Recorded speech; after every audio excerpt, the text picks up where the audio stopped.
Les grandes villes de notre époque furent établies de par la réunion de millions d'êtres humains. Pour assurer la sérénité et la sécurité dans la société, on a toujours eu besoin des lois et des règles. Dans le cas contraire, il est impossible d'établir l'ordre. Une autre réalité dans la vie sociale de notre époque est l'individualisme. Chaque individu dans la société a des plans et des objectifs qui lui sont propres. La plupart des individus pensent d'abord à leurs propres intérêts. En général, les intérêts de la société et des autres sont au second plan. Et à cause de cette moralité égoïste, dans les quatre coins du monde, il y a des gens miséreux, affamés et sans maison.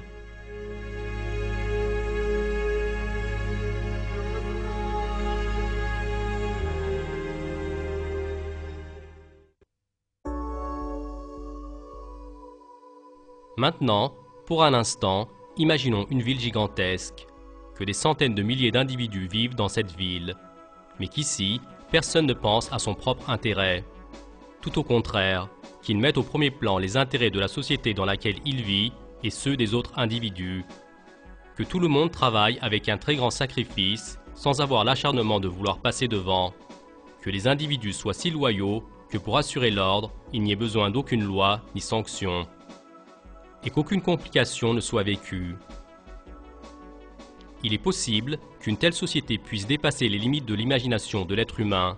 Seulement, il y a effectivement une telle société dans la vie. De plus, dans pratiquement chaque endroit du monde. Quant aux êtres vivants qui forment cette société miraculeuse, ce sont les fourmis.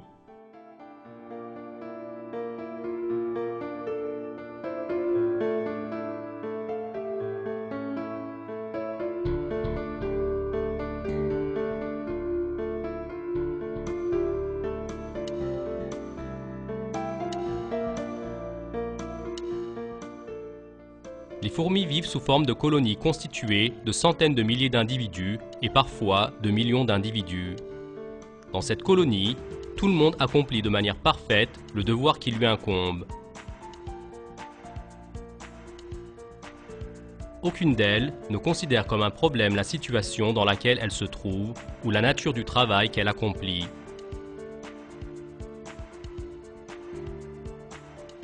Ce qui est important, c'est la continuation de la colonie dans laquelle elle vit. Pour cela, si c'est nécessaire, elle sacrifiera sa vie sans hésiter. Dans cette société, vous ne pouvez pas tomber sur un individu qui a faim ou qui n'a pas d'habitation. Car, entre les fourmis, il y a une grande solidarité, une grande coopération et un grand partage. Comme vous le voyez, même une goutte d'eau est partagée.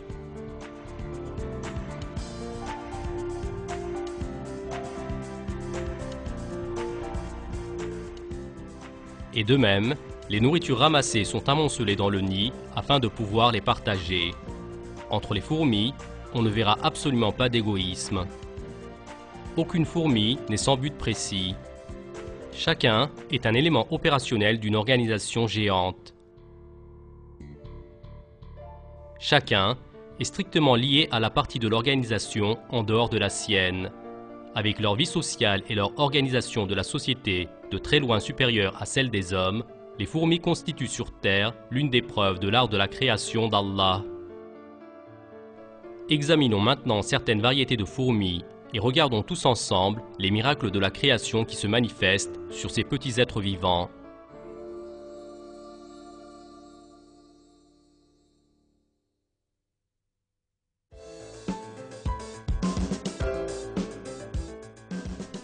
Le miracle chez la fourmi. Les fourmis tisseuses.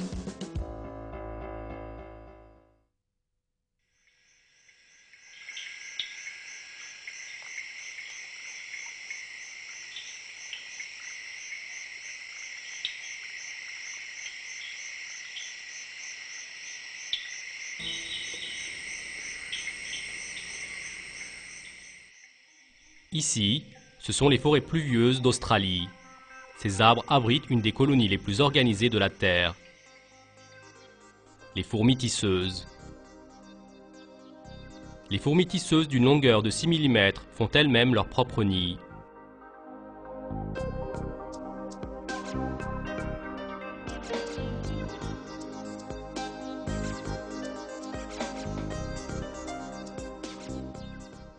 La construction du nid est réalisée au moyen d'une coopération miraculeuse.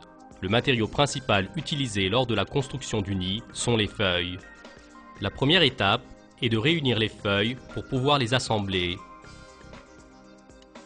Pour cela, en s'accrochant les unes aux autres, les fourmis ouvrières forment une chaîne vivante. Et l'autre bout de la feuille, ils la tirent vers eux. La technique la plus étonnante est utilisée ici. La fourmi ouvrière que vous regardez porte une larve, c'est-à-dire sa sœur qui n'est pas encore venue au monde. L'endroit où elle l'amène est juste la partie où les feuilles vont être collées les unes aux autres. Et la larve commence tout à coup à sécréter une soie collante. Comme vous l'avez observé chez la fourmi ouvrière, elle fait la navette entre les feuilles et les soude les unes aux autres avec son mini pistolet à colle.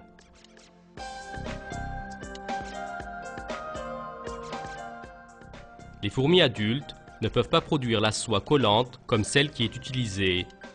La larve toute minuscule sacrifie pour l'avenir de la colonie la soie dont elle a besoin. Pour cette raison, elle ne pourra jamais achever son développement et devenir une fourmi en bonne santé. Seulement, son sacrifice ne demeure pas sans contrepartie. Les fourmis ouvrières s'occupent de la larve à l'intérieur du nid, et ce, jusqu'à la fin de sa vie. Coudre les feuilles nécessite une grande coopération. Pour cette raison, certaines ouvrières travaillent de l'intérieur et d'autres de l'extérieur, et ce, au même moment. Par ce moyen, les feuilles se soudent les unes aux autres de manière extrêmement forte. Les constructions qui en ressortent sont une merveille d'ingénierie au regard de la technique de construction, de la solidité et de la facilité d'utilisation.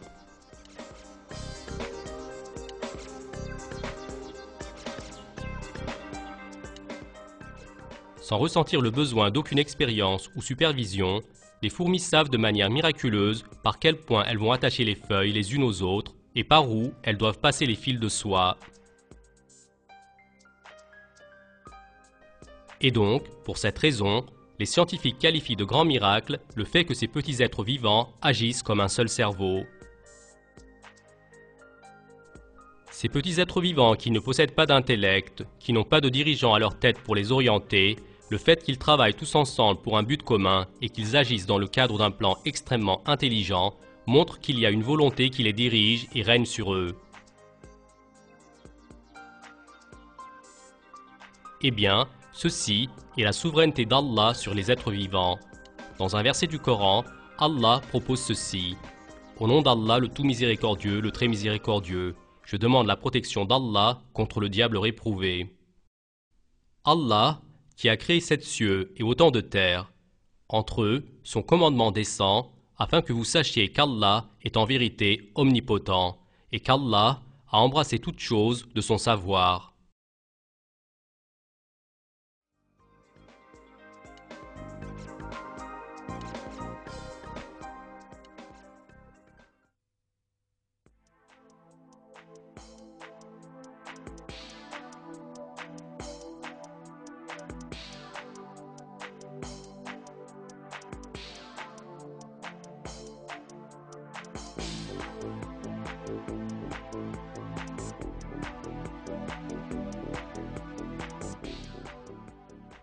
Les recherches effectuées ont montré aux scientifiques certaines réalités très intéressantes au sujet de l'organisation des fourmis. Les fourmis examinées dans des conditions de laboratoire ont affiché des comportements étonnants. Par exemple, lorsqu'il était nécessaire de renforcer leur nid, les fourmis avaient commencé à construire un mur à l'entrée du nid qu'on appelle, en ingénierie de construction, un mur de soutènement, et qui sert à augmenter la solidité des bâtisses. Chaque fourmi avait transporté un à l'endroit où le mur devait être formé, les grains de sable présents et qui, relativement à leur taille, sont de la grandeur d'un roc. De manière miraculeuse, chaque fourmi avait correctement placé les pierres et formé le mur en agissant à la fois comme ouvrière et comme un ingénieur connaissant le projet du mur.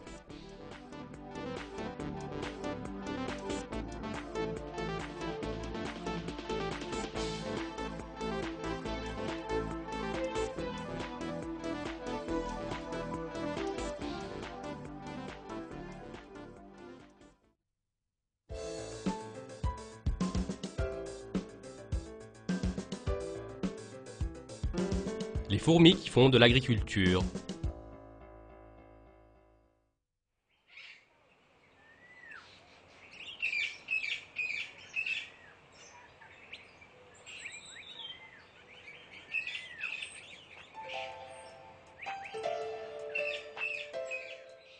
Les êtres humains font de l'agriculture depuis des milliers d'années.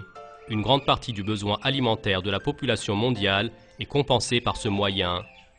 Et les êtres humains utilisent différentes techniques pour une agriculture rentable.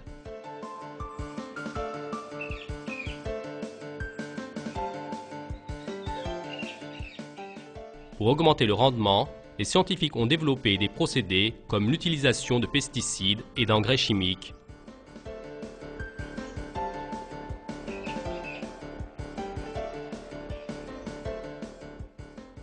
De plus, dans les serres qu'ils ont construites, ils ont réussi à obtenir des produits de chaque saison.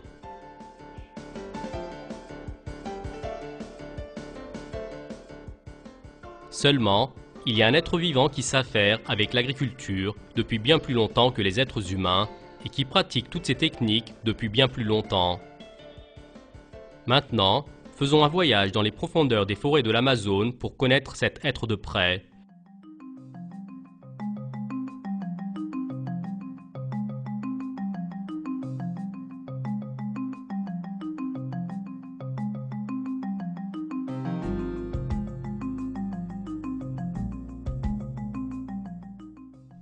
Ce sont les fourmis coupeuses de feuilles. Ces fourmis font de l'agriculture depuis des millions d'années. Et ce travail laborieux, elles le réalisent phase par phase, encore au moyen d'une répartition du travail et d'une planification. Le premier maillon de la chaîne de production sont les fourmis ouvrières qui officient en dehors du nid. Jour et nuit, ces fourmis coupent sans s'arrêter les feuilles des arbres et des plantes sauvages dans la forêt.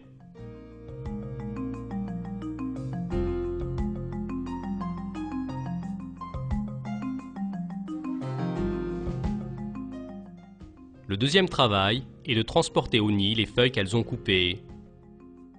Les fourmis transportent à leur nid les morceaux de feuilles en les tenant comme une voile.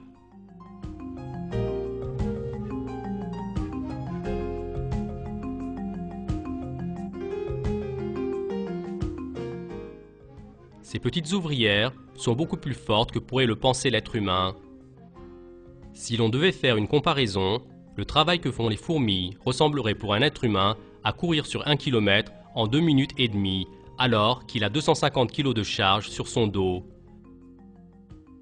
Aucun être humain ne peut réussir un travail si dur.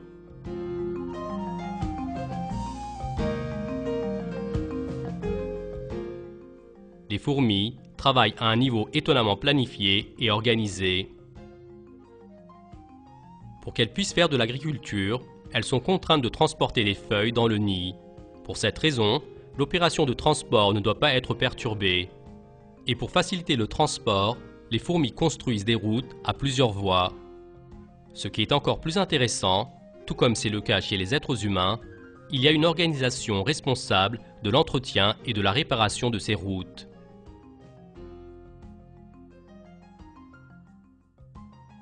Voici une fourmi en service. Elle nettoie les obstacles qui sont sur la route. Et en voici une autre, chargée de l'entretien de l'autoroute. Dans l'organisation des fourmis se réalisent des événements qui dépassent la force d'imagination de l'être humain. En ce moment, vous regardez les fourmis qui, en se tenant les unes aux autres, ont formé un pont en chair.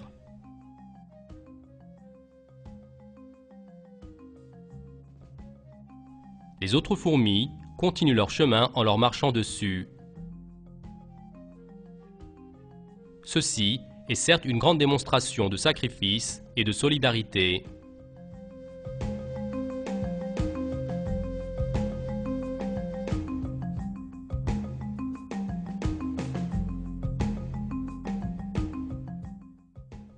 Lors de ces opérations, environ 500 000 fourmis agissent comme un seul cerveau.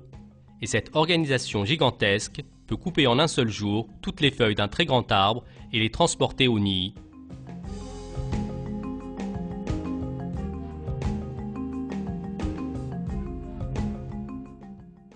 Les fourmis coupent tout type de plantes sans se lasser et sans se fatiguer, même les fleurs.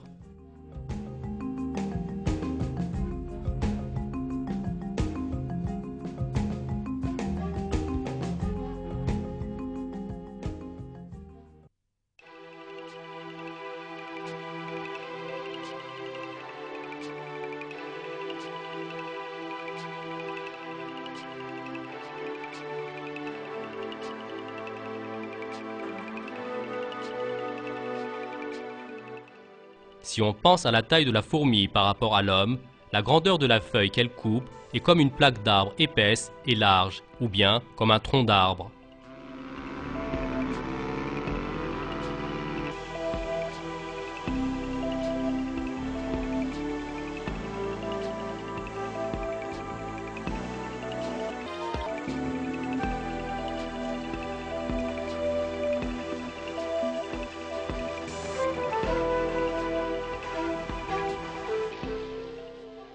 Les êtres humains utilisent des outils spéciaux pour pouvoir couper les arbres.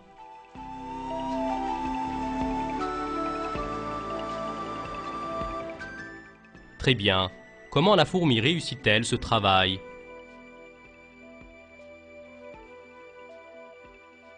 La réponse fait apparaître à nouveau un miracle de la création manifeste, car Allah a donné à la fourmi coupeuse de feuilles un mécanisme de découpage qui est une merveille de conception.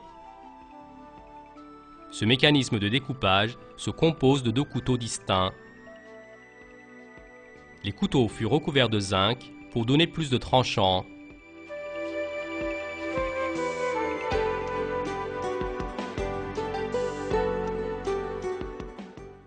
Dans le mécanisme de découpage, il y a encore un autre système étonnant.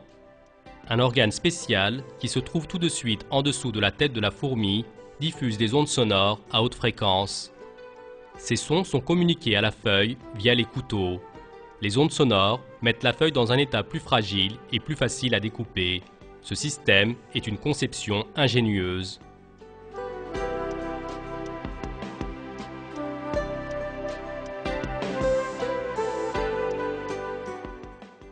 Maintenant, réfléchissons un peu sur la structure de ce système. Recouvrir le métal d'alliages spéciaux pour faire un couteau plus tranchant, c'est également un procédé utilisé par les êtres humains.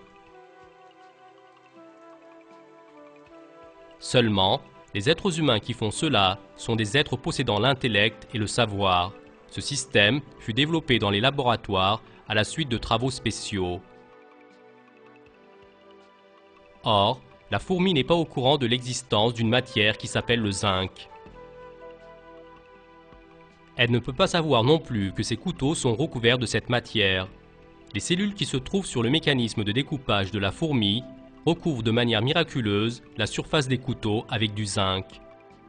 Dans le corps de ce tout petit être vivant se trouve une conception très intelligente.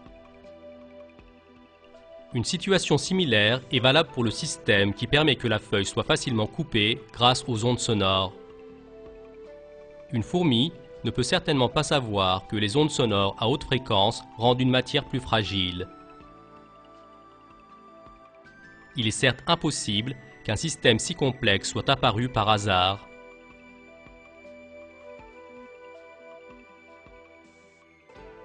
Il n'y a qu'une seule explication à l'existence de ce système magnifique.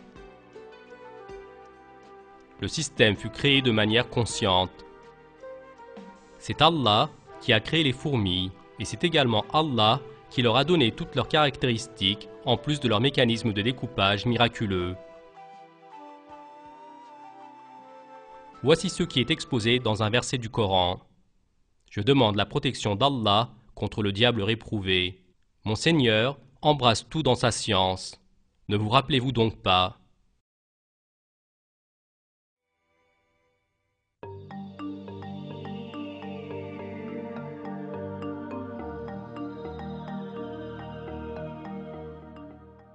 Le nid des fourmis coupeuses de feuilles peut atteindre 5 mètres de profondeur et 7 mètres de largeur. Les fourmis construisent des centaines de tunnels et de chambres à l'intérieur du nid. Environ 40 tonnes de terre sont creusées et transportées dehors. L'architecture du nid est un miracle de la création à part.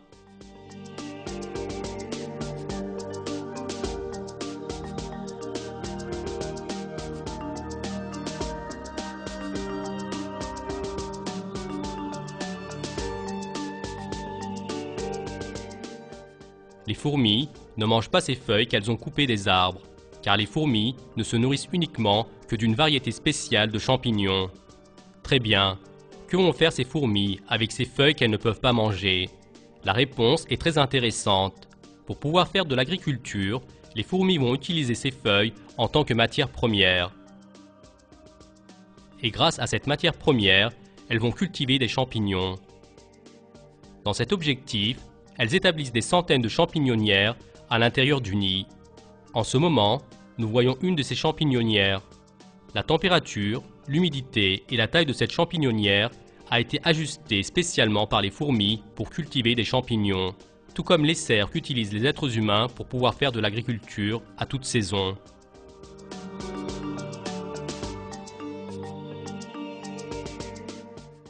Les fourmis ouvrières livrent les feuilles qu'elles coupent aux fourmis en service dans les champignonnières. Les fourmis qui réceptionnent les feuilles désinfectent celles-ci avant de commencer leur besogne. Il y a une raison très importante à cela. L'entrée dans le nid d'un champignon étranger ou bien d'une bactérie peut ouvrir la voie à de grands dommages. En particulier, dans une colonie où vivent 500 000 fourmis, cela veut dire le danger d'une épidémie. Seulement, Allah a créé un système très spécial pour protéger les fourmis de ces dangers. Une substance présentant une particularité antibiotique est sécrétée dans le corps de la fourmi. La fourmi que vous regardez désinfecte le dessus de la feuille avec sa bouche. Comme conséquence de cette opération, il ne va rester aucune bactérie sur la feuille.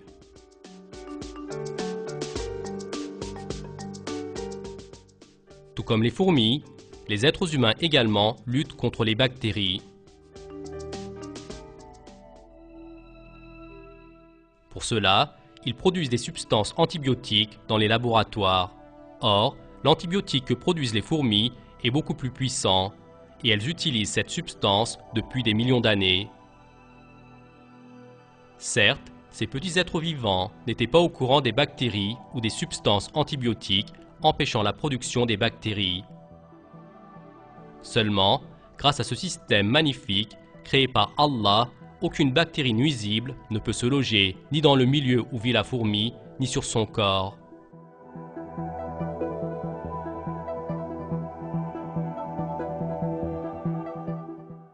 Après avoir fini l'opération de désinfectage, les fourmis commencent tout ensemble à mettre les feuilles en morceaux.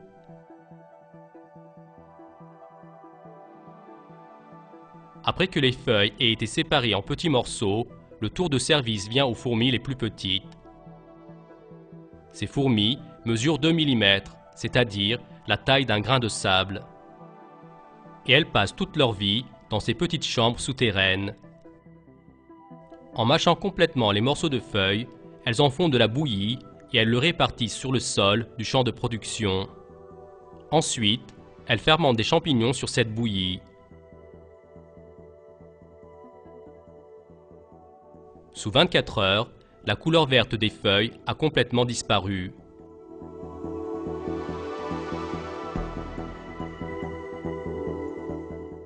Et un jour après, le dessus des bouillies de feuilles est recouvert de couches de champignons tout blancs qui grandissent.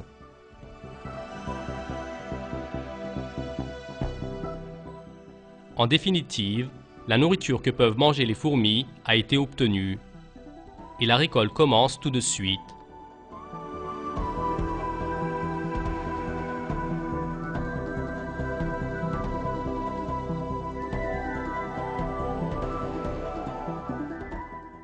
Les fourmis qui font la récolte ne pensent pas d'abord à elles, mais à leurs amis.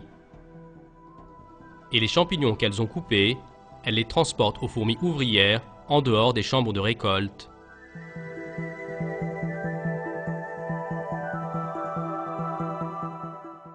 Voici une fourmi moissonneuse. Le liquide nourrissant qu'elle a obtenu du champignon, elle l'offre à une fourmi ouvrière qui est en service dans un autre endroit du nid. Avec ce procédé, des coupeuses de feuilles qui travaillent dehors jusqu'aux mâcheuses qui transforment les feuilles en bouillie, la nourriture nécessaire à toutes les fourmis leur est donnée.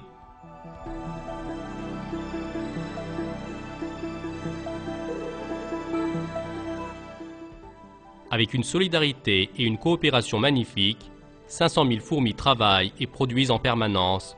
365 jours par an et 24 heures sur 24.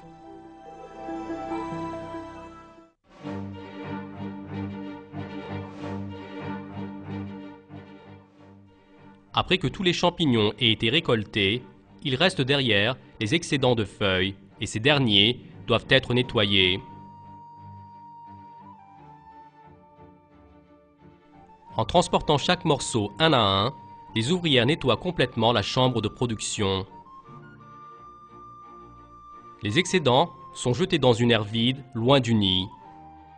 Pour ces êtres vivants travailleurs, il n'y a pas de notion comme se reposer ou se plaindre.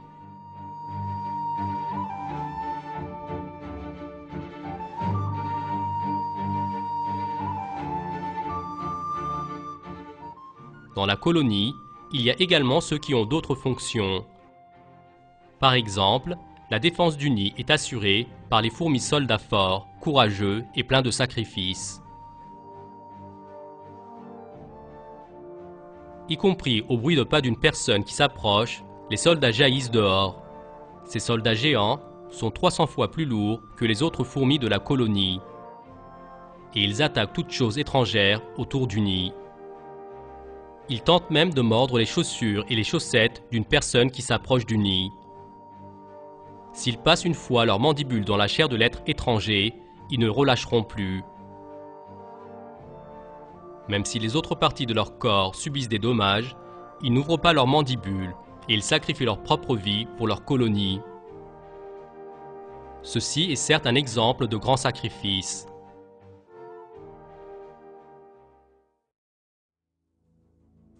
Les plus grands ennemis des fourmis coupeuses de feuilles sont les guêpes. Grâce à ses mandibules solides, la fourmi peut facilement lutter contre une guêpe.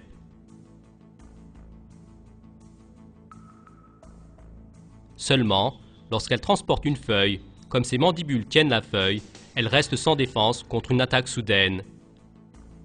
Très bien, comment est assurée la sécurité d'une fourmi qui transporte une feuille ?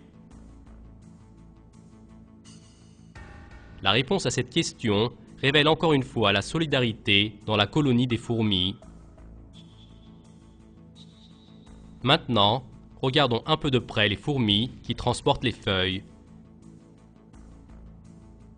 Si vous faites attention, sur chaque feuille, il y a une petite fourmi ouvrière. La tâche de ces fourmis ouvrières est de protéger les fourmis qui transportent les feuilles des éventuelles attaques aériennes.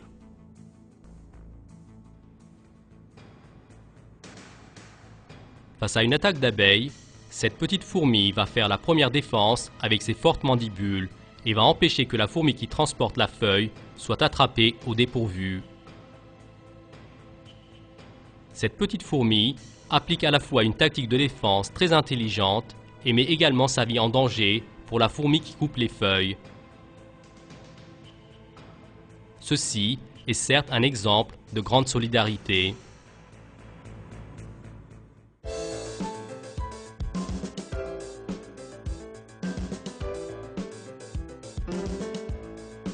L'erreur de l'évolution.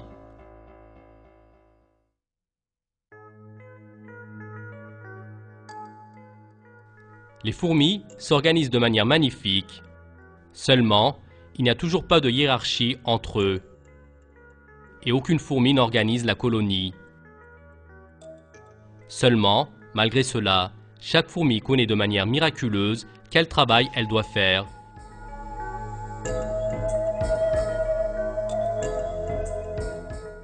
La répartition des tâches fut faite avant que les fourmis ne viennent au monde et les fourmis accomplissent leurs tâches de la meilleure manière. Et ceci n'est pas seulement le cas pour les fourmis coupeuses de feuilles, on voit cela chez toutes les variétés de fourmis.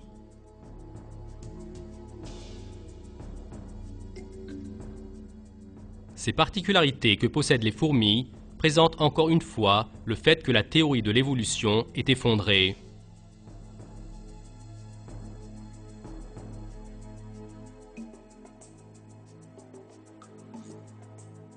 Comme on le sait, la théorie de l'évolution soutient que tous les êtres vivants sur Terre sont apparus suite à des hasards aveugles. Seulement, Aucun hasard ne pourra faire gagner aux fourmis les caractéristiques qu'elles possèdent, telles que l'entraide, le sacrifice, la discipline et le fait de pouvoir planifier. Aucun hasard ne pourra permettre que chacune des 500 000 fourmis agisse pour un objectif commun.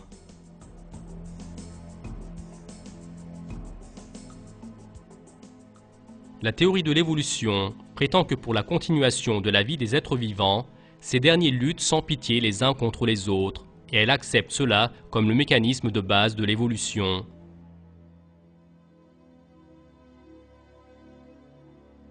Dans cette situation, la théorie de l'évolution ne peut aucunement expliquer comment est apparue la communauté des fourmis établie sur le sacrifice et le partage.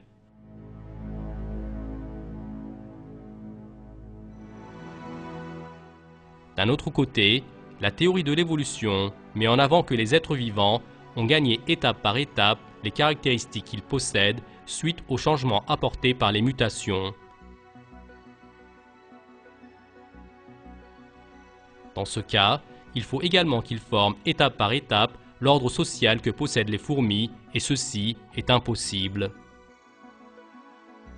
Car, comme nous l'avons également regardé dans ce film, la colonie de fourmis se compose de fourmis ayant différentes fonctions. Et le fait de ne pas accomplir même une seule de ces fonctions voudra dire la fin de la colonie.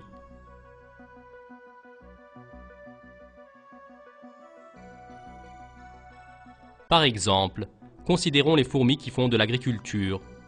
Si les fourmis soldats ne défendent pas le nid, si les fourmis ouvrières ne coupent pas les feuilles, si les autoroutes ne sont pas construites pour transporter ces feuilles,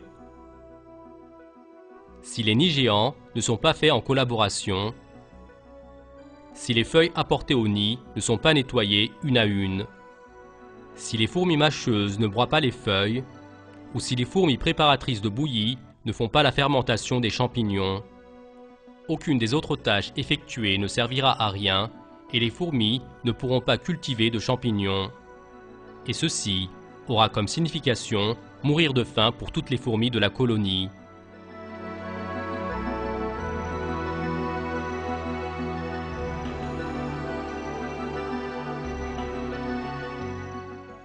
Lorsqu'on descend dans les détails, on comprend encore mieux à quel point le système est établi d'une manière planifiée. Par exemple, s'il n'y a pas le zinc recouvrant les mandibules des fourmis coupeuses de feuilles, si elles ne produisent pas dans leur corps le liquide antibiotique spécial qui protège la colonie des bactéries, si l'humidité et la température à l'intérieur du nid ne sont pas spécialement réglées, et si toutes les fourmis n'agissent pas dans une si grande discipline. Les autres particularités que possèdent les fourmis ne vont avoir aucune signification et toutes les fourmis vont disparaître dans un court délai. Car la colonie ne peut continuer à vivre que si elle existe ensemble avec toutes ses particularités. Et ceci montre que les fourmis n'ont pas acquis les particularités qu'elles possèdent étape par étape, c'est-à-dire qu'elles n'ont pas évolué. Au contraire, les fourmis furent créées en un seul instant avec leur constitution magnifique que nous avons examinée ici, ainsi qu'avec encore beaucoup d'autres de leurs particularités. Et une autre preuve importante quant au fait que les fourmis furent créées avec toutes ces caractéristiques parfaites apparaît lorsque les registres de fossiles sont examinés. Le fossile de fourmis de 80 millions d'années que vous regardez est l'un des plus anciens fossiles de fourmis sur Terre. Le côté intéressant de l'affaire est que ce fossile n'a aucune différence avec les fourmis de nos jours. Cette situation prouve de manière certaine que les fourmis sont soudainement apparues sur Terre avec leur constitution d'aujourd'hui et qu'elles n'ont subi aucune évolution jusqu'à nos jours. C'est Allah qui a créé les fourmis avec la constitution parfaite de leur corps et tout le système social qu'elles possèdent.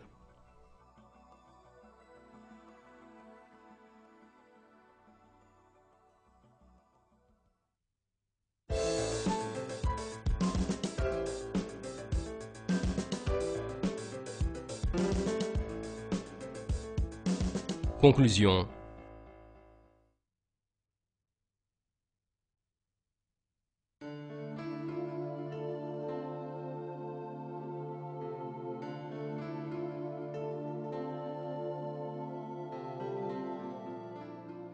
Maintenant, réfléchissons encore une fois à la lumière de toutes les informations que nous avons regardées dans ce film et posons certaines questions.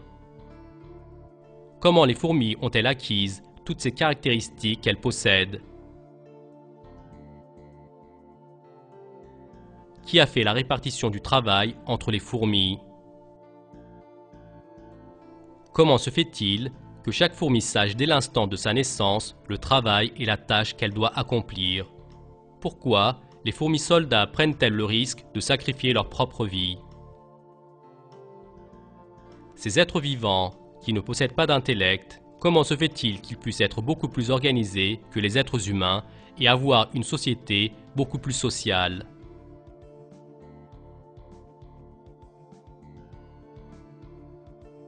Comment se fait-il que 500 000 fourmis puissent agir comme un seul cerveau pour un objectif commun?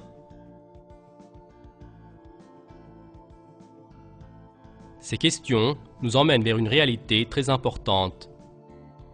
Les opérations que réussissent ces petits êtres vivants qui ne possèdent pas d'intellect est une preuve manifeste que c'est Allah qui les a créés et qui leur a donné les caractéristiques qu'ils possèdent.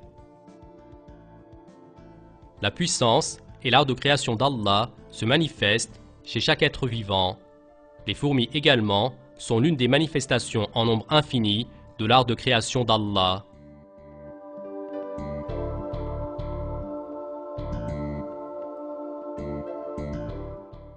Dans un verset du Coran, Allah précise ceci: « Je demande la protection d'Allah contre le diable réprouvé. À lui, tous ceux qui sont dans les cieux et la terre, tous lui sont entièrement soumis. »